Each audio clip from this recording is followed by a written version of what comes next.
Olá, meus irmãos, a paz do Senhor, glória a Deus. Sou o irmão Elias. Estaremos dando agora início à nossa aula da Escola Bíblica Dominical. Hoje nós estamos falando sobre a penúltima lição desse nosso trimestre. Tenho certeza que esse trimestre foi bênção na minha e na sua vida, e tenho certeza que na conclusão dele também o será. Nessa lição nós vamos estudar a lição de número 12, o reinado de Josias, né? Nós vamos aplicar as nossas duas últimas aulas de forma online, né? Para que nesse nosso no próximo domingo, né? Domingo agora nós já iremos iniciar a nossa nova lição, né? Jesus Cristo voltará, que vai ser a lição dos jovens, né? Essa revistinha que você que ainda não adquiriu, ainda está em tempo para você ir lá e adquirir o conteúdo que eu tenho plena certeza que vai ser abençoador para a sua vida espiritual, para a sua vida sentimental e para te dar uma estabilidade nesses tempos do fim, né? Meus irmãos, de forma bem rápida, clara, buscando ser prático e objetivo, né? Nós vamos discorrer nessa lição para que esse conteúdo, né, esse estudo venha a ser melhor absolvido pelo nosso entendimento. Como o tema da nossa lição é o reinado de Josias, já caminhando para o cativeiro de Israel, né? O reinado de Josias foi um reinado diferenciado de todos os outros, né? Josias foi um rei que governou sobre Judá, né?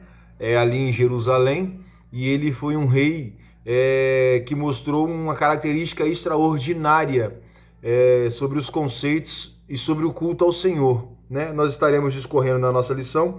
O nosso texto áureo se encontra lá no livro de 2 Reis, no capítulo 28, versículo de número 8, diz assim, ó: Então disse o sumo sacerdote Hilquias, o escrivão Safã: Achei o livro da lei na casa do Senhor. E Hilquias deu o livro a Safã, e ele o leu.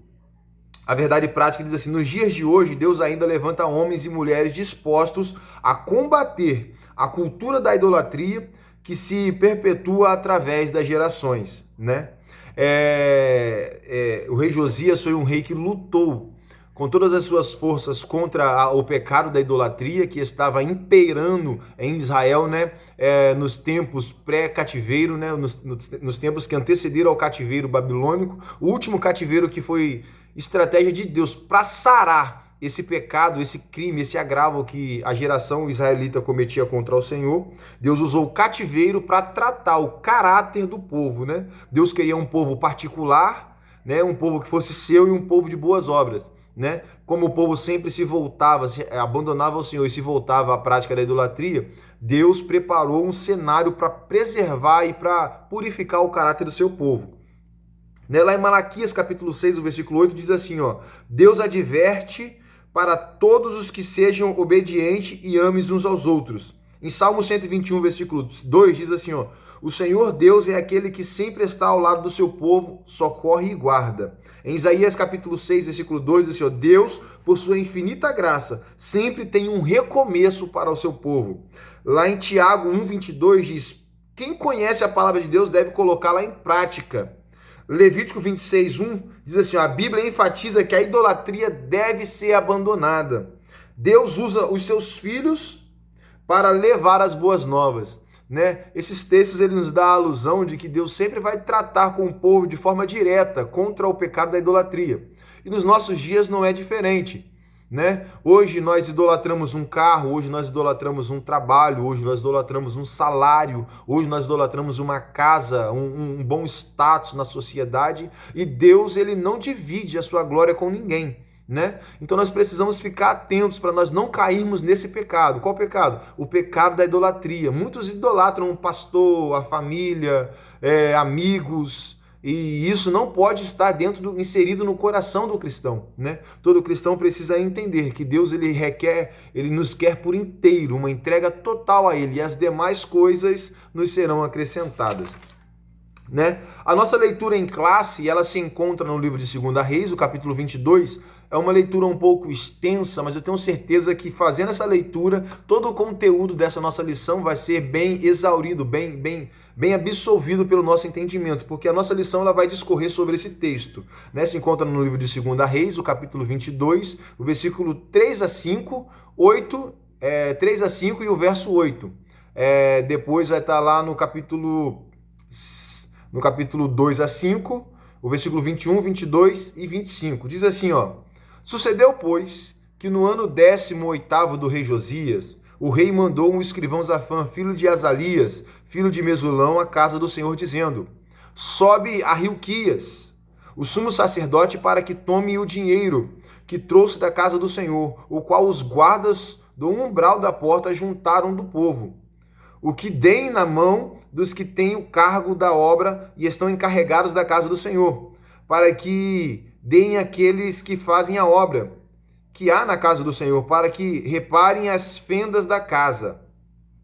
Então disse o sumo sacerdote Hilquias ao escrivão Zafã: Achei o livro da lei na casa do Senhor.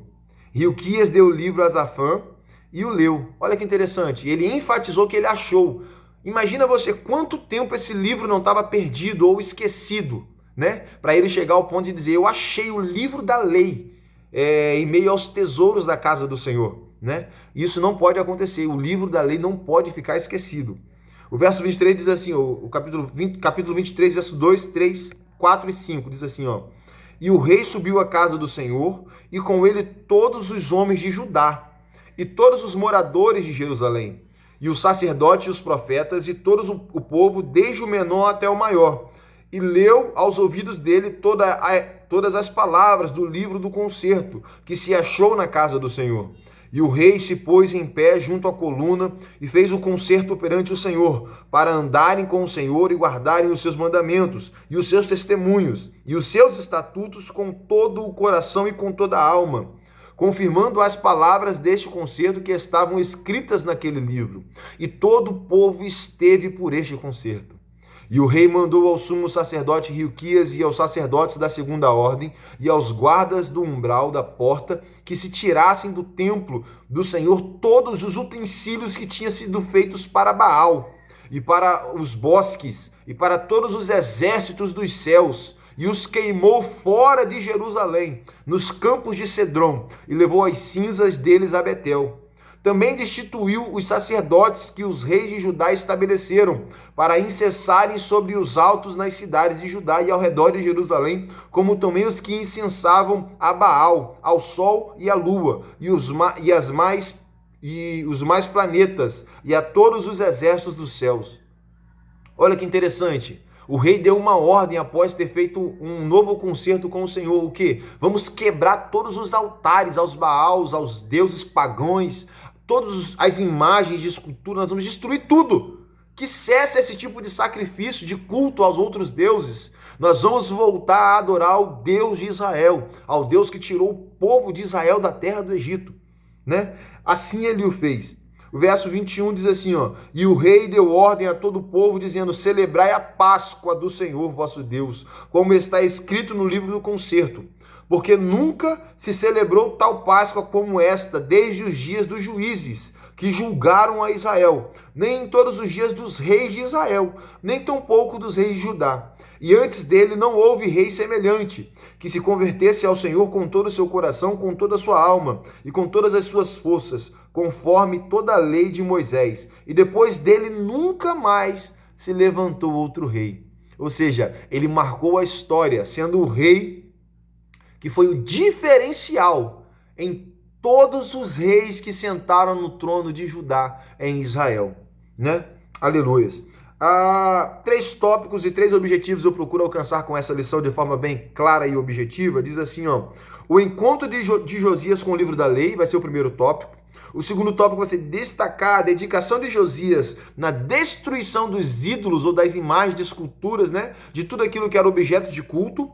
E terceiro, identificar o retorno da celebração da Páscoa. Porque desde a época dos juízes, a Páscoa não era celebrada no meio do povo de Israel por causa da idolatria, né? O povo começou a cultuar e a oferecer sacrifícios aos outros deuses, né?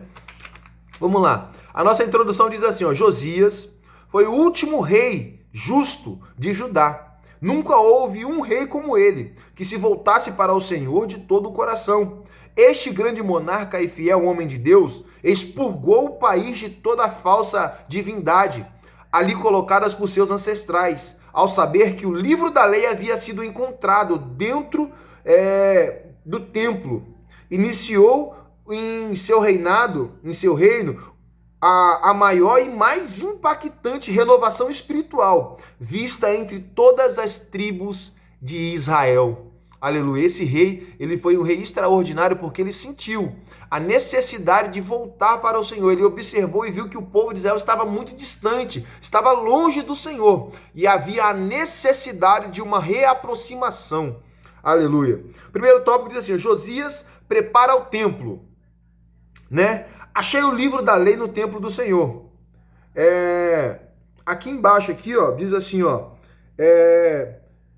Pode-se imaginar a enorme surpresa que teve o escrivão do rei ao receber do sumo sacerdote Hilquias a notícia de que o livro do Senhor havia sido achado dentro da casa do Senhor? Porque esse relato percebe-se que era como um nível de desinteiramento, de desinteresse das coisas de Deus, por quem deveria zelar, não apenas pelo sagrado livro, mas pelo cumprimento das leis divinas expressas nele. Ou seja, os sacerdotes, os levitas, aqueles que atuavam no culto na casa do Senhor, na prática do culto, eles estavam fazendo de qualquer maneira, né? Eles não estavam observando a lei conforme foi escrita por Moisés, como deveria ser feito. Eles faziam de qualquer jeito, faziam sacrifício de qualquer maneira, colocavam imagens de esculturas dentro do santuário do Senhor, dentro da casa do Senhor. E isso era abominável, abominação, né? E nós conseguimos ver a alegria, né, na ênfase quando fala, achei o livro, eu estava procurando por ele. O sumo sacerdote, ele fala como se ele tivesse encontrado um grande tesouro, porque ele estava procurando e ele foi logo correndo dar a notícia. Eu encontrei o livro da lei que estava perdido, eu encontrei, agora nós podemos cultuar a Deus da forma correta, né? E toda a palavra foi direcionada ao rei, né? Como diz aqui no segundo tópico, ó, quando essa palavra foi dita ao rei, quando leram o livro da lei do Senhor para o rei, diz assim, ó, o rei rasgou as suas vestes ao saber do conteúdo do livro, né? Safá, o escrivão, levou imediatamente ao rei Josias. O rei leu o livro tão avidamente e ficou tão pasmo diante da realidade de haver descumprido o seu conteúdo, que não tardou em rasgar suas vestes em sinal de humilhação e profunda tristeza e contestação de espírito, ao ser impactado pela mensagem do livro. Josias não se justificou em razão dos próprios pecados, como fazem os que não querem conformar suas vidas à vontade soberana de Deus. O rei não culpou a ninguém, simplesmente se humilhou, rasgando as suas vestes, demonstrando piedade do seu coração. Entendendo a vontade de Deus, por ordem de Josias, o sumo sacerdote Hilquias e seus auxiliares foram consultar a profetisa Uda, para que, como não tinha ninguém, olha só, para as mulheres aí, ó, quando o livro da lei foi encontrado, não havia quem soubesse ler, não havia quem interpretasse o que estava escrito no livro. Porém, lembraram de uma mulher chamada Uda e foram na casa dela buscar, entregaram na mão dela, está aqui, ó, o livro da lei. E quando ela leu o livro, ela incendiou aquela nação. Ela mostrou para o rei os pecados, os crimes, o que tinha sido cometido contra a lei do Senhor, contra aquilo que Deus tinha estabelecido por decreto, como haveria de ser feito o culto. O rei, não se contendo com as palavras do livro, ele rasgou as suas vestes, se quebrantou em sinal de humilhação e fez um novo concerto para com o Senhor. Aqui, o final do terceiro tópico diz assim, ó, então a profetisa confirmou que Jerusalém realmente seria destruída, mas que por amor a Josias, isso aconteceria somente após a morte dele. Assim Deus demonstrou que ouviu a oração do rei, embora a condenação de Judá estivesse sendo apenas sido adiada, né, mediante ao ato de arrependimento desse rei. A síntese desse primeiro tópico diz assim, ó: a prática da leitura e da meditação da palavra de Deus nos conscientiza sobre os nossos pecados. Ou seja, o homem só é confrontado sobre as suas realidades, sobre os seus caminhos, sobre as suas decisões, mediante a palavra de Deus. O homem sem a palavra de Deus, ele é como se fosse um viajante cego, sem rumo, sem direção, num caminho a esmo, pedregoso, espinhoso, cheio de buraco, curvas, e ele vai tateando como que sem ver a luz, né? Porque a Bíblia diz que a palavra, ela é lâmpada para os nossos pés. Traduzindo, quer dizer o seguinte: quando eu coloco a palavra à frente da minha vida, eu posso caminhar sem medo de tropeçar, porque ela está iluminando o caminho. Se eu sei que se ela me iluminou, me mostrou que ali tem um buraco, ó, eu vou desviar dele para não cair no buraco. Por quê? Porque lâmpada, a palavra, ela é luz. E todo aquele que anda fora da palavra de Deus está perdido em trevas, né? Aleluias, glórias a Deus, né? Segundo tópico, a renovação do pacto com o Senhor. Diz assim, ó: a leitura do livro diante do povo, Josias, como um líder zeloso pelo cumprimento da palavra de Deus, sabia que a reforma não teria êxito se todo o povo não fosse envolvido. Por isso convocou todas as autoridades de Judá e de Jerusalém e todo o povo, do mais simples ao mais importante, para se reunirem no templo do Senhor e ouvirem a leitura da lei de Deus. Ouvindo a mensagem, o povo preparou o coração para uma nova aliança com o Senhor. O verdadeiro avivamento começa com a escuta da palavra de Deus, né? Por isso que você tem que ficar meio assustado, né? Você tem que parar e observar esse tipo de avivamento, esse movimento neopentecostal aí, né? Movimento à base de pandeiro, avivamento à base de barulho. Fica aí. Eu sei que a presença de Deus traz barulho, mas nem todo barulho significa a presença de Deus. Porque o avivamento genuíno, ele só acontece mediante a apresentação da palavra. O culto tem que ter louvor, sim. O culto tem que ter a adoração, o testemunho, a oração, sim. Mas um culto sem palavra, o avivamento que é provocado nele é carnalidade, é sentimento humano, é emoção, emocionalismo. Porque todo avivamento fora da palavra de Deus não é avivamento, é fogo estranho. Pega essa visão aí, tá bom? Anota essa senha. Glórias a Deus. O verdadeiro avivamento começou com a leitura da palavra de Deus. Quando a Bíblia passa a ser ouvida com seriedade, o coração é quebrantado. A nossa vida é avivada e o Espírito faz morada. O avivamento por meio da palavra é duradouro.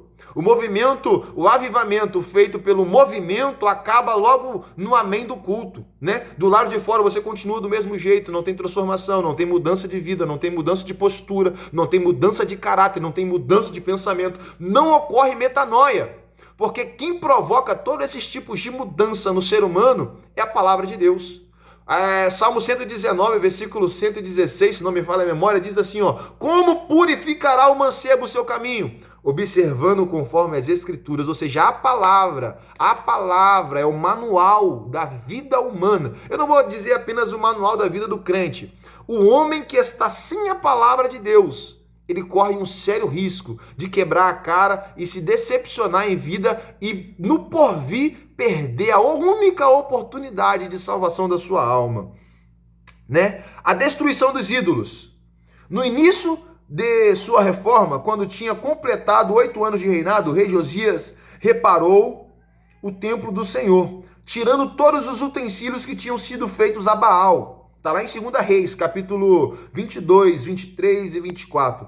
Além disso, ele expurgou as imundícias, as idolatrias de todas as cidades de Judá. Só voltou a Jerusalém quando todo o trabalho de limpeza havia sido terminado. O coração de Josias fervia de amor a Deus, ao Deus de Abraão, tão ultrajado por seu povo. Glórias a Deus. A síntese desse tópico diz assim, ó: o coração que transborda Deus não tolera ídolos ou qualquer outra prática que desagrade ao Senhor.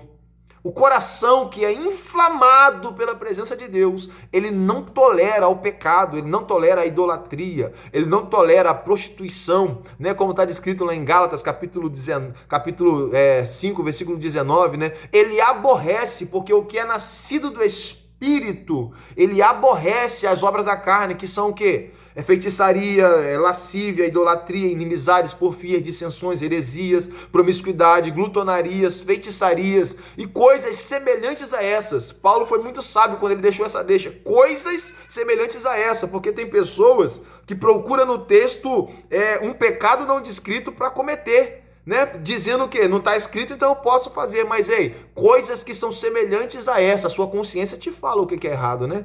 Porque o fruto do Espírito se manifesta e é o quê? Temperança, mansidão, domínio próprio, né? Amor, paz, né? Harmonia e coisas, né? Que trazem a comunhão, um vínculo, né? Verdadeiro. Coisas semelhantes a essa. A Bíblia diz que o reino do céu pertence a esses. Glórias a Deus.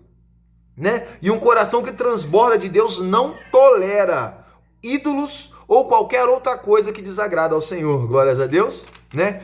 Se esse vídeo tem sido bênção na sua vida, dá um like aí, compartilha aí no grupo de amigos, né? Tenho certeza que essa EBD, ela vai ser transformadora na sua vida, no seu caráter, como tem sido, né? Desde já tem abençoado a nossa casa, a nossa família, né? A igreja ali no Alto Curamara, IADC, Pastor Berê, Pastor Tiago, né? Tem sido muito feliz em abrir as portas para que o estudo da palavra venha a ser feito de forma clara, de forma simples, de forma que o povo venha a ser alcançado, né? De forma que venha chegar dentro do seu lar, através de uma live, através de um estudo, né? Temos aulas anteriores, você pode acompanhar aí na timeline, né? Na timeline no YouTube, né? E eu tenho certeza que vai ser bênção para a sua vida. Caminhando agora para a nossa conclusão, o nosso terceiro tópico diz assim, ó.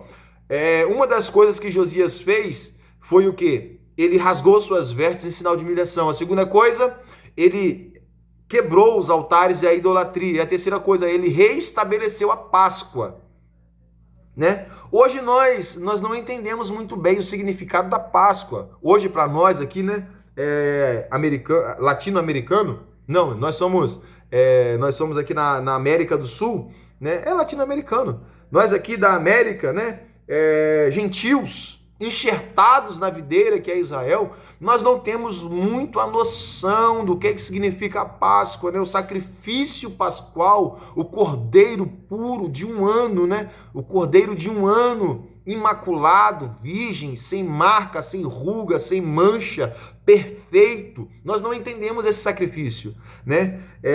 Mas a celebração da Páscoa para os judeus a maior celebração, é o maior culto. Cristo foi e é o nosso Cordeiro Pascual. Nós celebramos a Páscoa, toda ceia, toda comunhão que nós nos reunimos ali em oração na igreja. Nós celebramos a Páscoa. A verdadeira celebração, ela ocorre em espírito e em verdade, o verdadeiro culto, a verdadeira união. Aleluia. E ele reestabeleceu a Páscoa em Israel, que estava esquecida por causa da idolatria. Eles sacrificavam a outros deuses, né? Enquanto o Deus de Israel estava sendo esquecido e deixado de lado.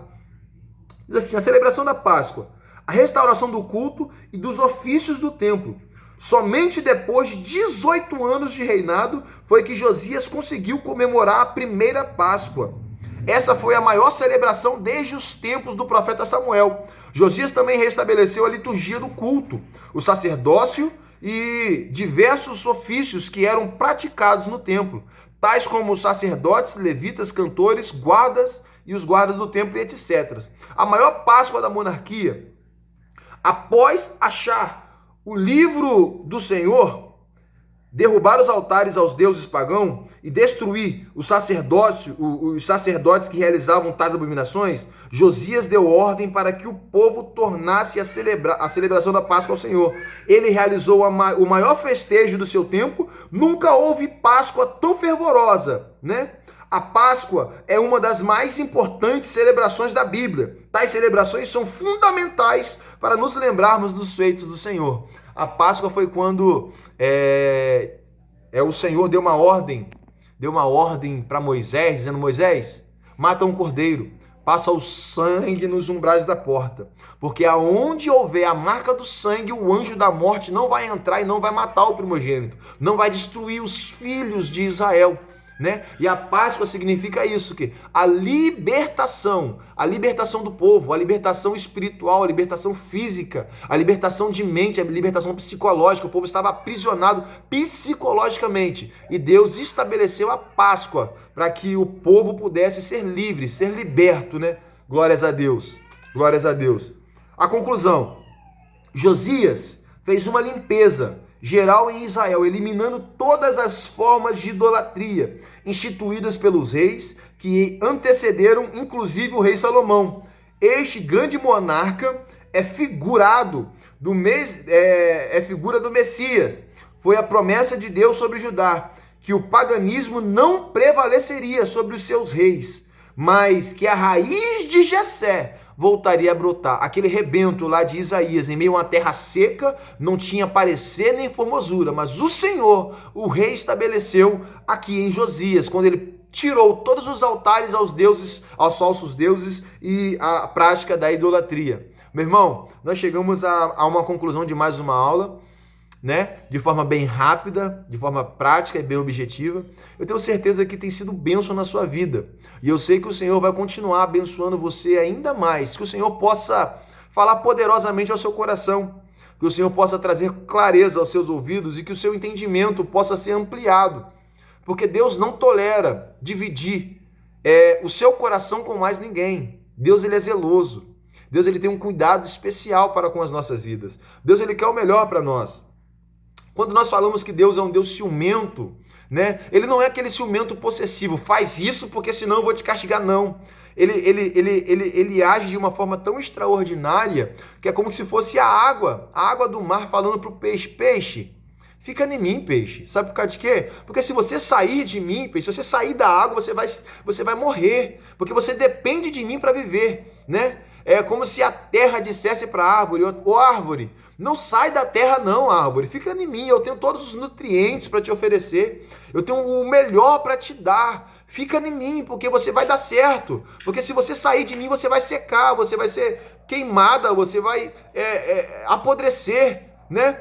E Deus, ele tem esse cuidado, ele não que ele quer nos privar de ser feliz, mas ele quer mostrar para nós o que é ser feliz de verdade, né? E que o Senhor possa colocar no seu coração, ampliar esse entendimento para que você venha a entender que a vontade dele continua sendo a mesma, boa, perfeita e agradável. E quando nós entendemos que a vontade dele é boa, perfeita e agradável, nós paramos de fazer esses questionários. Por que aconteceu comigo? Por que na minha família? Por que na minha casa? Por quê? Por quê? Entenda, boa, perfeita e agradável. Ah, mas eu estou desempregado. Se for a vontade de Deus, é boa. Se for a vontade de Deus, é perfeita. Talvez se você estivesse trabalhando, você sofreria um acidente e morreria. Ah, furou o pneu do carro. Glória a Deus, é livramento que Deus está te dando. Ah, acabou a gasolina aqui. Glória a Deus, é livramento que Deus está te dando. Porque a vontade dele é essa: boa, perfeita e agradável. E todas as coisas juntas sempre contribuirão para o bem daqueles que amam a Deus. Meu irmão, que Deus possa te abençoar rica e poderosamente mais, que a graça do Senhor possa nos alcançar uma vez mais, né? E que possamos caminhar junto até o céu, porque Jesus está logo ali, muito mais perto agora do que quando nós iniciamos na fé. Quero fazer uma rápida oração sobre a sua vida e que o Senhor venha te abençoar. Senhor Deus, oro por esse ouvinte, por esse acompanhante, para esse aluno da EBD, que o Senhor possa continuar o abençoando, Pai, falando poderosamente no coração e que o seu Espírito Santo possa continuar, Pai, guiando e mostrando o caminho, à luz da sua palavra, o caminho certo a se seguir. Como uma flecha atirada a um alvo. Pai, não nos permita errar. Não nos permita errar o alvo, não nos permita pecar, porque pecar significa errar o alvo, mas cumpra em nós o teu objetivo, saca-nos de tua aljava e lança-nos em direção ao teu alvo, porque sabemos que a tua mira é perfeita. Ó Pai, que essa palavra possa achar guarida nos corações dos teus filhos, assim eu oro agradecido ao Senhor por tudo, no nome de Jesus, fique em paz. Domingo tem EBD.